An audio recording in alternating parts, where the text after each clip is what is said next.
Shavuot, de l'ordre de la nécessité à celui de la liberté. Rabbi Elazar dit, au moment où les enfants d'Israël ont prononcé la phrase Na'aseh Venishma,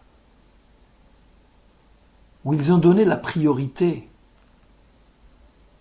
à nous ferons par rapport à nous entendons, nous comprendrons, une voix céleste sortit et s'exclama, qui donc a dévoilé à mes enfants ce secret dont se servent les anges de mon service,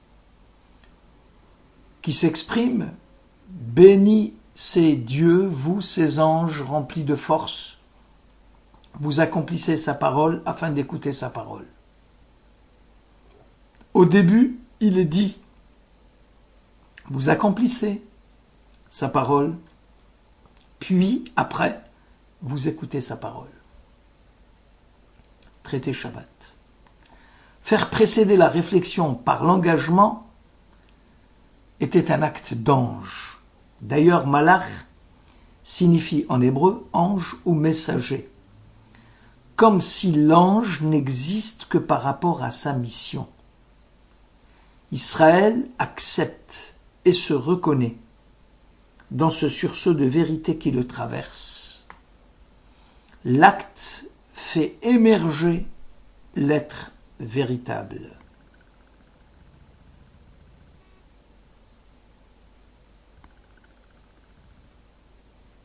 Car Israël a été créé pour servir son Créateur, et l'acte fait partie intégrante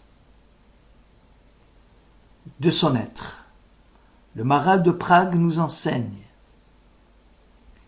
que ce sursaut de vérité peut venir soit de l'éveil d'en bas, l'homme qui retourne à sa source, enfoui et poussé à se retrouver, ou bien c'est alors l'éveil d'en haut, l'appel émanant de Dieu.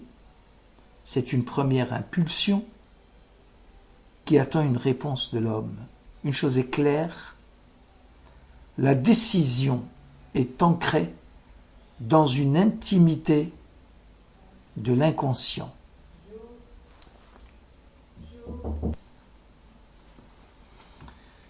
Nos sages nous disent que Rahamana libabae, Dieu est sensible au cœur. Il est de la vie de l'individu comme de celui de la nation. L'homme, formé à l'origine d'un corps et d'un esprit, d'une âme, de même la nation juive a une double structure. Un cadre matériel, l'existence d'un État juif indépendant, qui est le corps de la nation, et un cadre spirituel, la civilisation, la culture, la Torah et le patrimoine juif.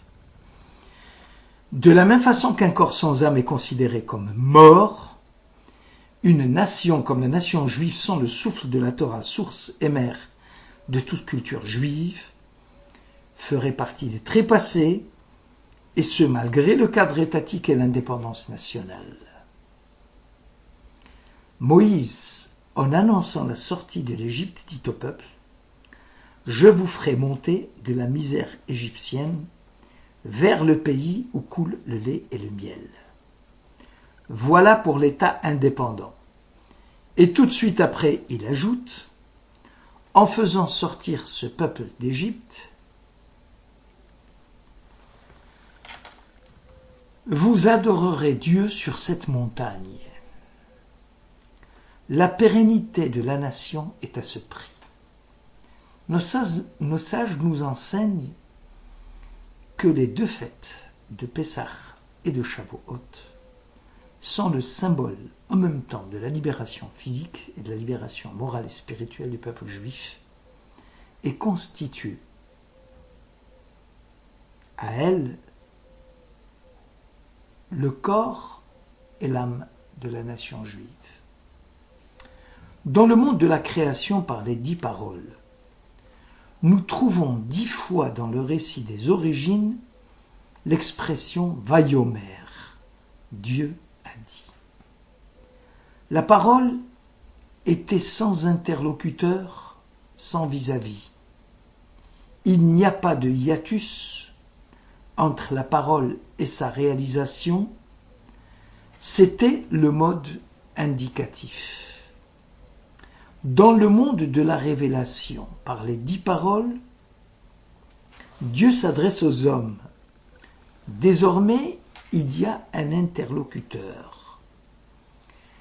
Et le mode qui était indicatif devient impératif.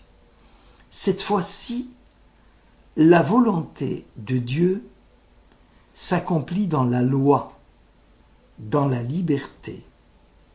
L'homme est libre d'accepter ou de refuser la parole, alors que dans l'ordre de la création, c'est l'ordre de la nature qui obéit, c'était l'ordre de la nécessité. Dans Bereshit, Vayomer Elohim, Dieu a dit, Yehi Or, qu'il y ait la lumière, Vayehi Or, c'était l'ordre de la nature qui obéit à Dieu, c'est l'ordre de la nécessité. À Shavuot, au don de la Torah, on a changé de mode. Ce qui était nécessité devient un mode de la liberté. Vous êtes libre d'accepter ou de refuser la parole. Entre Pesach et Shavuot, il n'y a pas de temps mort. Le vide du temps est comblé par le décompte de l'Homère, dont le but, l'Homère, est la purification de la nation des scories de l'Égypte et de tous les exils successifs que connaîtra la nation juive, puisque l'exil égyptien préfigure et la matrice de tous les exils, mais en même temps de tous les saluts et de toutes les rédemptions.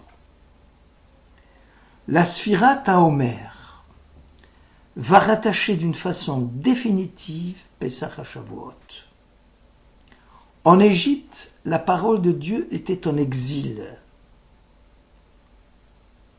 Au moment de la sortie d'Égypte à Pessah, la bouche qui parle, Pessah en 2 mots, la bouche muette se met brusquement à parler.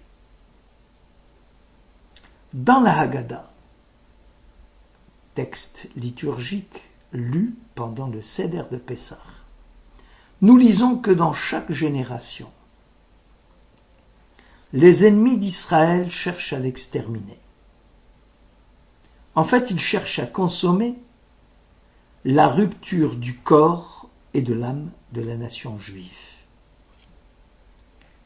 Si exiler Israël, c'est le mettre hors de son territoire national, cela va de pair avec la destruction des 2 temples, les nations, ayant entendu elles aussi le décalogue, sont restées au stade de la compréhension du texte, qui n'est pas Matan Torah, qui n'est pas le don de la Torah. Celui qui n'a pas subi la préparation, celui qui n'a pas vécu l'expérience du Sinaï, ne peut accéder à la vision prophétique qu'on appelle la Re'ia, dit le Maharal de Prague. Une chose est certaine, l'alliance avec Dieu confère à Israël son identité profonde, qui échappe aux contingences de l'espace et du temps et qui demeure le fondement de notre conscience collective. Et c'est ce caractère spécifique du décalogue qui gêne les nations. Goethe, philosophe allemand, écrivait qu'il voulait lutter contre cette fâcheuse et ancienne erreur selon laquelle le pacte par lequel Dieu s'est engagé particulièrement à l'égard d'Israël. Or, la valeur de ce particularisme vers lequel aucun universalisme ne peut accéder à la vie terrestre est la prise en charge d'un projet universel pour l'homme.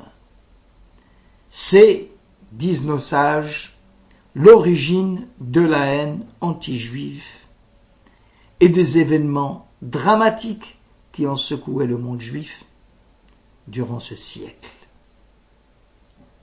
Sinaï, c'est la même racine que Sina qui veut dire la haine.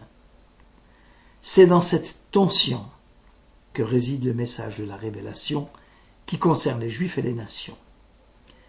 L'unité du genre humain ne signifie nullement uniformité et alignement. C'est pour l'avoir ignoré que le peuple de Goeth fut responsable de la Shoah, en tentant d'éliminer ce peuple un qui l'héritait, qui le dérangeait. La perpétuité de l'histoire juive doit à la révélation de ces 10 paroles la garantie de son espoir inébranlable dans la voie de la conquête d'une liberté absolue. Le Matan Torah n'est pas seulement un événement exceptionnel métaphysique qui touche la collectivité d'Israël. C'est aussi et surtout la conduite de l'individu dans son rapport au monde comme dans ses relations avec autrui. La hauteur de la transcendance se conjugue avec l'intimité de la personne humaine. Beno Gross, un philosophe juif contemporain, écrit dans l'un de ses articles « L'homme est appelé par Dieu à aller vers la quête de son essence, vers une œuvre d'avenir à construire, de dépasser l'idéologie de la modernité, de s'arracher à sa suffisance pour une visée vers un au-delà.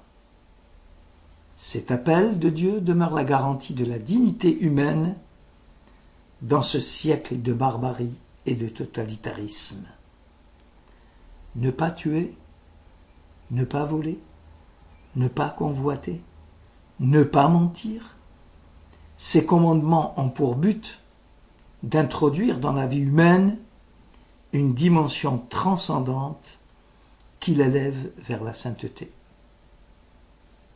Shmuel Trigano, un sociologue contemporain, s'appuyant sur la tradition monothéiste, affirme que le monothéisme est un encouragement à l'action. 6 jours, tu feras ton travail. Le monde devient une arène offerte à l'action humaine. L'homme associé à Dieu dans l'œuvre de la création est comparé au Créateur qui se délivre ainsi du sentiment d'aliénation. La sortie d'Égypte n'apporte pas seulement la libération d'un peuple, mais aussi la libération du travail humain tombé en esclavage. Elle libère à nouveau la production du monde que les tyrans de chair et de sang se sont appropriés. En ce sens, la croyance dans l'unique sauve l'humanité.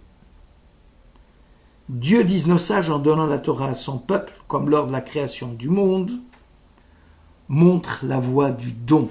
Matan Torah, il y a la racine matana, un don gratuit de Dieu, un que l'homme reçoit. En contribuant au progrès de la création, l'homme s'engage dans le contre-don, et ce malgré la symétrie qui sépare le Créateur et la création. Matan Torah, don de la Torah par Dieu, Kabbalat Torah, réception de la Torah par l'homme, doit être comprise dans le cadre d'une alliance vers l'accomplissement de la création. Le don de la Torah est un dessaisissement d'une partie de la propriété de Dieu qui n'a pas pour vocation de contraindre l'homme, de l'enfermer dans des limites, mais Dieu fait place à autrui dans la demeure du monde. Kabbalat Torah, réception de la Torah par le peuple, nous aide à comprendre que la limite n'est pas seulement soustraction, mais qu'elle est addition, et le don de la Torah est la voie d'accès majeure à Dieu. Or, comme Dieu est caché du monde, apparemment absent, il y a dans ce don de la Torah anonyme gratuit la présence du Dieu au secret. La présence infinie de Dieu et sa miséricorde montrent que le don est béni par Dieu et s'inscrit dans l'ordre de l'abondance, écrit Shmuel Trigano. On l'aura compris. La révélation met en jeu l'humain dans ce qu'il a d'essentiel et dans un monde où la gratuité disparaît. Le don de la Torah semble nous obliger envers le donateur et l'homme moderne, en quête de souveraineté absolue, essaye et tente d'évacuer cette donnée irréductible de son existence. Or, le don de Dieu, justement, nous libère de notre dette, de toute dette de l'origine. Chag Sameach, bonne fête.